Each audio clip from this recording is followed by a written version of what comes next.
ঘোড়ার মাংস হালাল না হারাম বলেন? ঘোড়ার মাংস হারাম হলে দলিল কি, আর হালাল যদি হয় তাহলে আমাদের পাবনা জেলার কিছু ভাই এখনো পলাতক এই ঘোড়ার মাংস খাওয়ার কারণে।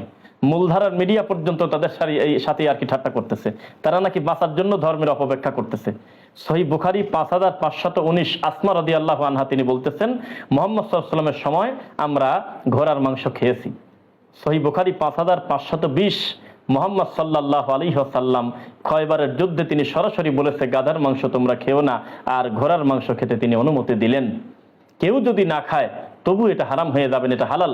রুচি অরুচির ব্যাপার, আপনার রুচি না হলে আপনি পাঙাশ মাছও খায়েন না, আপনি ইলিশ মাছও খায়েন না, যদি আপনার সমস্যা মনে করেন, খারাপ লাগে, আর হালাল জিনিস আপনি খাবেন না কেন? আপনার ইচ্ছা সুযোগ থাকলে আপনি খাবেন, আল্লাহ নিয়ামত দিয়েছে।